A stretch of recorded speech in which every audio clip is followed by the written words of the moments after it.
Polynomial के होते हैं।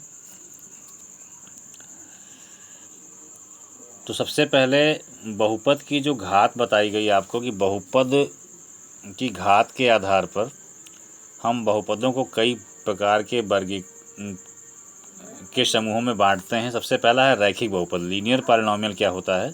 तो ऐसा बहुपद जिसमें जो चर है उसकी घात 1 होती है उसे हम रैखिक बहुपद कहते हैं। जैसे 2x - 3 है, यहाँ पर इस बहुपद की घात खाली 1 है, इसलिए इसे हम रैखिक बहुपद कहते हैं।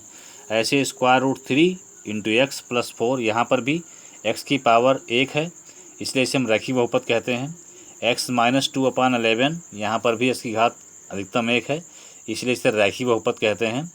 व्यापक रूप में हम कह सकते हैं कि व्यापक रूप में ax + b ये एक रैखिक बहुपद है, क्योंकि यहाँ पर x की अधिकतम घात 1 है और यहाँ पर a और b कोई भी वास्तविक संख्याएं हो सकती हैं।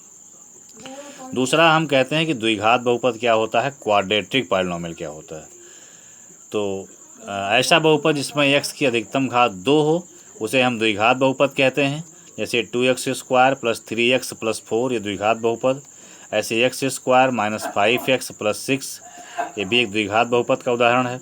ऐसे 5x² + 4x - 7 ये द्विघात बहुपद का उदाहरण है। ऐसे त्रिघात बहुपद। क्यूबिक पॉलिनॉमियल क्या होता है? ऐसा बहुपद जिसमें चर की घात 3 होती है उसे हम त्रिघात बहुपद कहते हैं।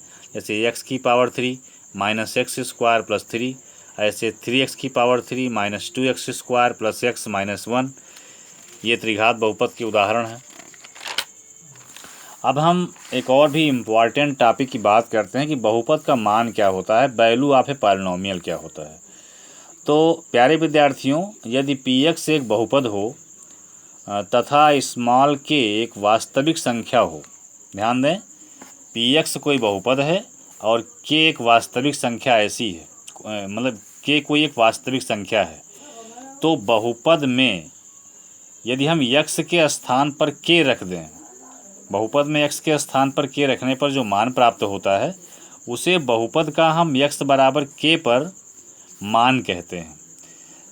मान लो px एक बहुपद है और k एक संख्या है, तो उस बहुपद में x के स्थान पर हम k लिख दें तो k लिखने पर जो बहुपद का मान प्राप्त होगा उसे हम बहुपद का x = k पर मान कहते हैं और इसे pk के द्वारा लिखते हैं।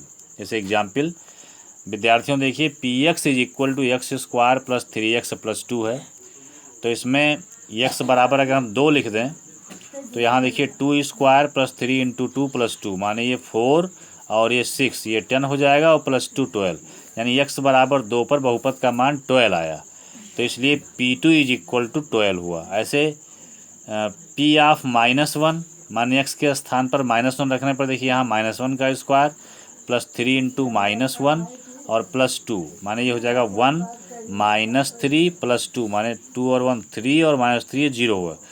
तो हम यहाँ देखते हैं कि x = -1 पर इस बहुपद का मान 0 हो जाता है, तो p ऑफ -1 = 0। इसी प्रकार p ऑफ -2 यानी x = -2 पर बहुपद का मान हम देखते हैं, तो ये -2 का स्क्वायर + 3 × -2 + 2, यहाँ 4 - 6 + 2 माने 6 - 6 ये 0 हो जाएगा, तो ये p ऑफ -2 का मान भी 0 हो गया। तो इस प्रकार हम देखते हैं कि x के कुछ मान ऐसे होते हैं कि जिन पर बहुपद का मान 0 हो जाता है और कुछ पर हमें अशून्य संख्याएं प्राप्त होती हैं, नॉन जीरो नंबर प्राप्त होती हैं।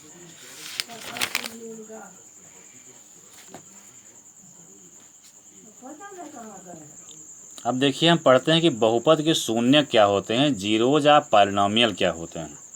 तो अभी हम लोगों ने बहुपद के मान में देखा कि x के स्थान पर कोई संख्या लिखने पर जो मान हमें प्राप्त होता है उसे हम बहुपद का मान कहते हैं। इसी प्रकार बहुपद के शून्य, तो x के जिन मानों पर किसी बहुपद px का मान 0 हो जाता है उसे हम बहुपद के शून्य कहते हैं, वे मान बहुपद के शून्य कहलाते हैं। फॉर एग्जाम्पल ये बहुपद px बराबर दिया x² + 3x + 2, इसमें अगर हम x = -1 रखते हैं तो p ऑफ -1 का मान हल करने पर 0 आता है।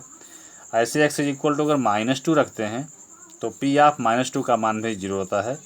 तो इस प्रकार x = -1 और x = -2 इस बहुपद के शून्य कहलाते हैं। तो यक्स के जिन मानों के लिए किसी बहुपद का मान शून्य हो जाता है उसे हम बहुपद के शून्य कहते हैं। और यहाँ पर इस बहुपद का के दो शून्य के x बराबर -1 और x बराबर -2 हमको प्राप्त होते हैं। तो ये बात किसी भी बहुपद के लिए लागू होती है। That's all.